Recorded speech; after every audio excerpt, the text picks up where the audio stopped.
राम राम मित्रांनो, मी अमोल कोळेकर पाटील. अजितदादांचा अपघाती मृत्यू होऊन अजून एक महिना देखील उलटला नाहीये. तोपर्यंत सुनेत्रा वहिनी म्हणजे अजित पवारांच्या पत्नी, ज्या आता राज्याच्या उपमुख्यमंत्री देखील आहेत, यांच्या सुरक्षतेच्या बाबतीमध्ये अत्यंत धक्कादायक एक गोष्ट घडली आज. म्हणजे विषय फार गंभीर आहे आणि विषय काय आहे मी तुम्हाला स्पष्टपणे या व्हिडिओमध्ये सांगतो. ज्या लोकांवरती रोहित पवारांना संशय आहे, भले त्यांनी आजपर्यंत नावं नाही घेतली, परंतु अजितदादांचा घातपात झालेला आहे. आणि शेवटच्या वेळेला अजितदादांना रात्री कुणी फोन केला होता, कुणी फाईलसाठी डिले केलं आणि सकाळी मग त्यांनी प्लॅनिंग करून अजितदादांना विमानाने जाण्यासाठी भाग पाडलं आणि विमान ब्लास्ट झालं. हा सगळा आरोप जो रोहित पवारांनी केला आहे, हे प्रकरण एका बाजूला रोहित पवारांचं सुरू आहे. पत्रकार परिषदा घेत आहेत, वेगवेगळ्या उपस्थितीमध्ये प्रश्न उपस्थित करतायत. खरं तर या सगळ्या गोष्टी अजित पवार गटाने करणं फार अपेक्षित होतं. म्हणजे अजित पवार गटाच्या म्हणजे पक्षाचा नेता गेलाय, त्यांचा उपमुख्यमंत्री गेलाय आणि अशा नेत्याला काय झालं नक्की त्यांच्यासोबत, असं ह्या सगळ्या गोष्टींची चौकशी करण्याची म्हणजे इच्छा म्हणा किंवा ती एक उत्सुकता म्हणा, ही अजित पवार गटाच्या लोकांना असायला हवी, परंतु ती शरद पवार गटाच्या लोकांना आहे. शेवटी रक्त ते रक्त असतं, म्हणून रोहित पवार स्वतःहून त्या सगळ्या प्रकरणाचा छडा लावण्यासाठी पत्रकार परिषद घेतात.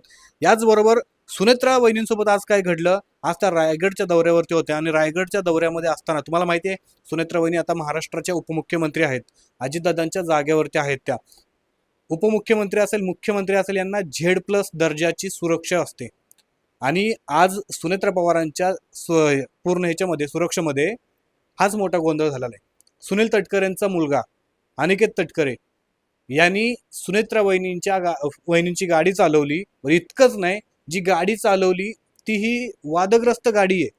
आणि इतक्या मोठ्या घटना घडल्यानंतर देखील जर सुरक्षा व्यवस्था अशा प्रकारच्या गोष्टींकडे दुर्लक्ष करत असेल आणि कुठल्याही कार्यकर्त्याला जर उपमुख्यमंत्री पदावरती बसणाऱ्या व्यक्तीची जर गाडी चालवायला भाग पाडत असेल किंवा देत असेल, तर सुरक्षा व्यवस्थेमध्ये सगळ्यात मोठे प्रश्न उपस्थित करण्यासारखे आहेत. मी तुम्हाला गाडीची डिटेल सांगतो आणि सगळ्यात महत्त्वाचा विषय काय ते आज घडला ते सांगतो. सावर्डे येथे अनिकेत तटकरे या व्यक्तीने म्हणजे मला वाटतंय तटकरेंचा मुलगा, या मुलांनी कार्यकर्त्यांनी पदाधिकाऱ्यांनी स्वतः उपमुख्यमंत्री पदावरती असणाऱ्या सुनेत्रा वहिनींची गाडी चालवली. परंतु ज्या गाडीतून त्यांनी प्रवास केला, त्या गाडीबद्दल, त्या गाडीचा नंबर MH08 AN 5000 या क्रमांकाची ही टोयोटाची लँड क्रुझर गाडी आहे.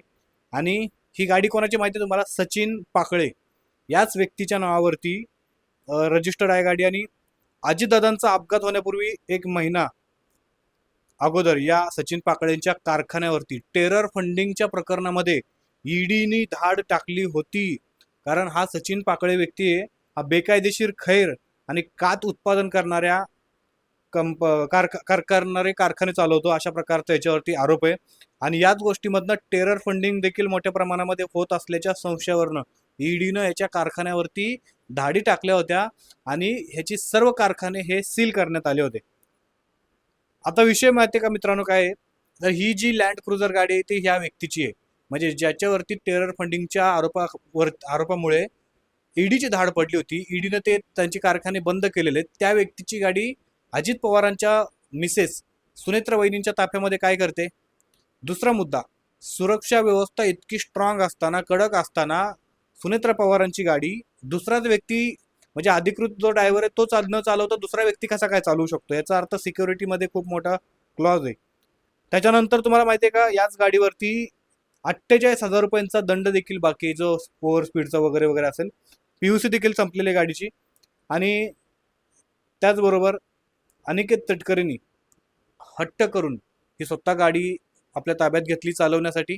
आणि ज्या वेळेला सुनेत्रा वहिनी ह्या रायगडच्या दौऱ्यावरती होत्या, त्यावेळेला खरं तर द्यायचीच होती गाडी सुनेत्रा वहिनींना, तर एखादी चांगली गाडी, त्याच्यावरती कुठल्याही प्रकारचा वादविवाद नाही अशी गाडी देऊ शकले असते.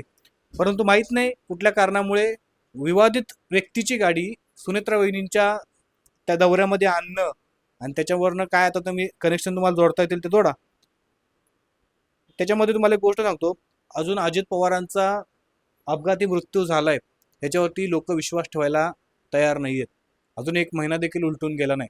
मग तोपर्यंतच त्यांच्या घरातल्याच एका व्यक्तीबाबत अशा प्रकारच्या सुरक्षेमध्ये मोठ्या चुका होणं हा निव्वळ योगायोग आहे का हो? मला तर नाही वाटत. कारण अजितदादा गेल्यानंतर सर्व आमदार मंत्र्यांच्या सिक्युरिटी टाईट करण्यात आल्या होत्या आणि मग अजित पवारांच्याच मिसेसच्या सिक्युरिटीमध्ये अशा प्रकारची घटना घडणं म्हणजे किती निंदनीय गोष्ट आहे. आता 40 पेक्षा जास्त लोकांचे म्हणजे जे तज्ज्ञ सांगतात की Z+ सिक्युरिटीमध्ये कमांडोज, पोलीस आणि ट्रॅफिक वगैरे सगळे मिळून 40 लोकांचा, 40 पोलिसांचा किंवा सुरक्षा रक्षकांचा त्यांना कवच असतो. मग इतक्या सगळ्या गोष्टीमधून आणि अनिकेत तटकरे सुनेत्रा वहिनींची मेन गाडी चालवतात, ज्या गाडीमध्ये सुनेत्रा वहिनी बसतात आणि हा ऑफिशियली दौरा आहे, हा काही पर्सनल त्या कुठे फिरायला नाही गेलेले आहेत. त्यामुळे सुरक्षेमध्ये जे काही त्रुट्या झालेल्या आहेत, चुका झालेल्या आहेत, त्याच्यामुळे अजित पवारांना आपल्याला गमवावं लागलेलं आहे. आणि याच बाबतीमध्ये जर परत अशा चुका घडणार असतील आणि होत असतील, वारंवार होत असतील, तर या सगळ्या चुका कोण पाठीशी घालते किंवा या अधिकाऱ्यांवरती तुम्ही काय चौकशी करणार आहे का, त्यांची कारवाई करणार आहे का?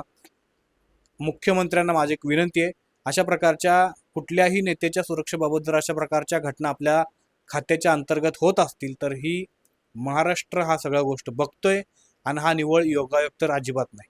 तुमचं म्हणणं काय ते कमेंट करून नक्की सांगा.